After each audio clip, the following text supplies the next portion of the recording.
Hello everyone, welcome to our channel. Today we're diving into the world of the Glycemic Index, or GI, and why it's crucial for your health. You might have heard of the GI in conversations about dieting or managing conditions like diabetes. It's a scientifically backed tool that can empower you to make informed food choices for optimal health and well-being. Over the course of this video, we'll uncover the what, why, and how of the GI. Let's get started. Imagine this. You've just polished off a big bowl of sugary cereal for breakfast. What happens next? Your blood sugar levels go on a roller coaster ride, shooting up rapidly before plummeting down soon after. This is where the Glycemic Index, or GI, comes into play. It's a ranking system that measures how quickly a carbohydrate-containing food raises your blood sugar level after you eat it. High GI foods, like that sugary cereal, cause a rapid spike in blood sugar. Low GI foods release sugar into your bloodstream gradually, resulting in a gentler, more sustained rise. Consistently high blood sugar levels can increase your risk of conditions like type 2 diabetes and heart disease. By understanding the GI, you can start making smarter choices about the foods you consume. Let's delve deeper into the world of the GI and see how it can work for you. Now that we've grasped the concept of the GI, let's break down the different categories of GI values. Foods are categorized as low, medium, or high GI, depending on how quickly they raise your blood sugar levels. Low GI foods have a score of 55 or less, and they are your best friends when it comes to blood sugar control. These foods release sugar slowly and steadily into your bloodstream. Think of foods like lentils, chickpeas, most fruits and vegetables, and even dark chocolate. Medium GI foods fall between 56 and 69 on the index. Examples include brown rice, quinoa, and sweet potatoes. Finally, we have the high GI foods, scoring 70 or above.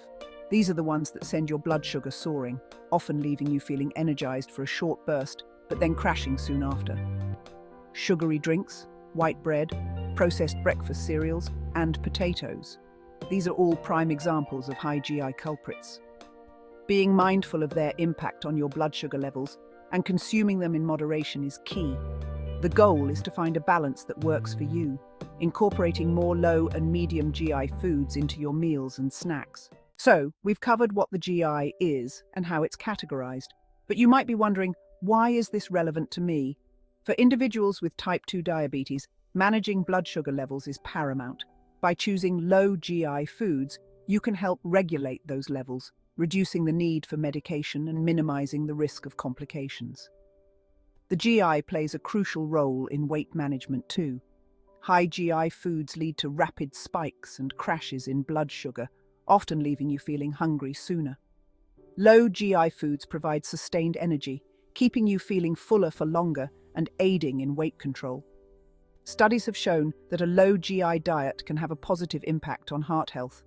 By improving cholesterol levels and reducing inflammation, a diet rich in low GI foods can contribute to a healthier cardiovascular system.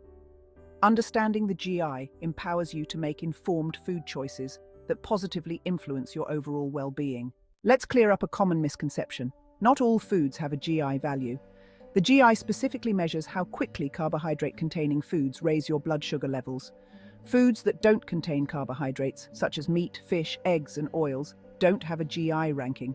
The GI is like a measuring stick for carbohydrates only. Balance is key.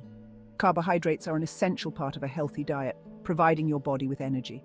Opt for those low GI champions like whole grains, legumes, and vegetables, which provide sustained energy and a wealth of nutrients. It's about making smart choices that support your overall health and well-being. Now, let's address an important point. Just because a food has a low GI doesn't automatically make it a health halo product. While many low GI foods are packed with nutrients and offer numerous health benefits, there are exceptions.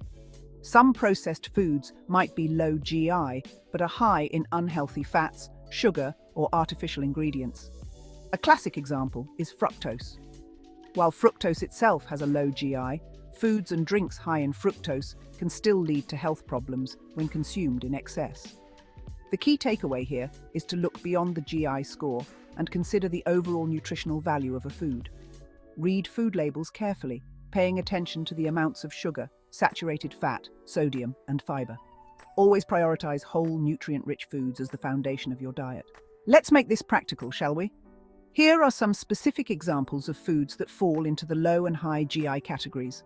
Low GI foods, 55 or less.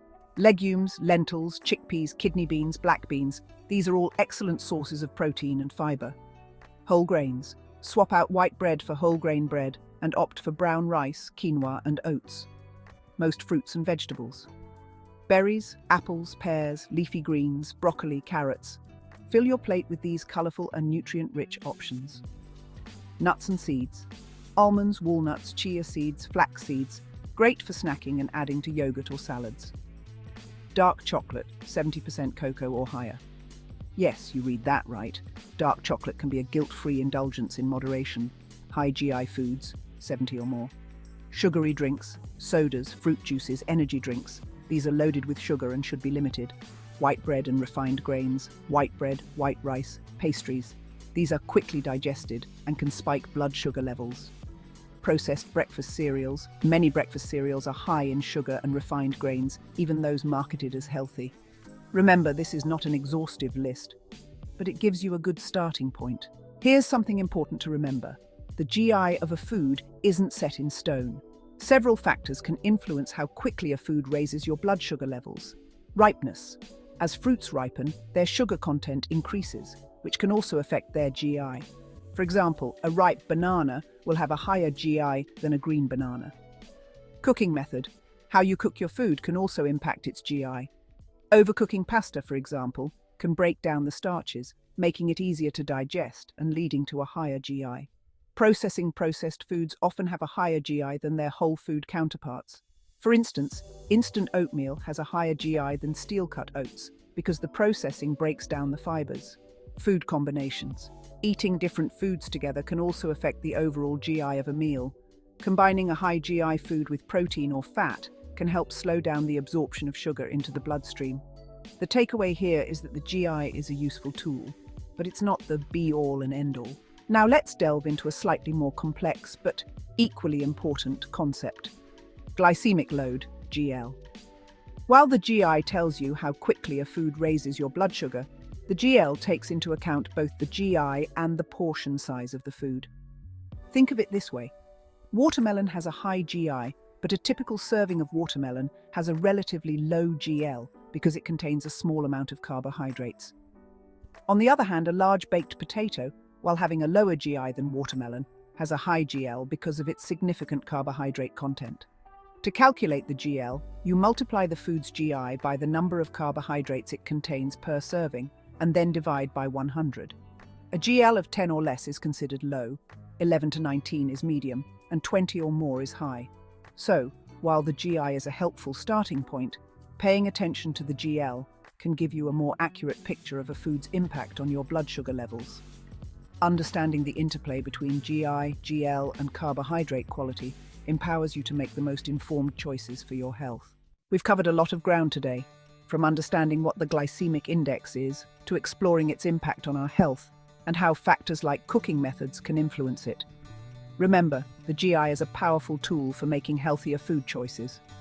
By opting for low GI alternatives, we can manage our weight better, reduce the risk of chronic diseases like type 2 diabetes, and improve our overall well-being. Start incorporating what you've learned today, one meal at a time. This video is for informational purposes only and doesn't constitute medical advice. Always consult a professional for personal advice. Thank you so much for watching.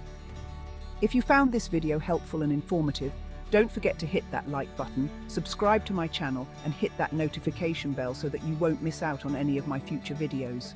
Stay tuned for more informative videos.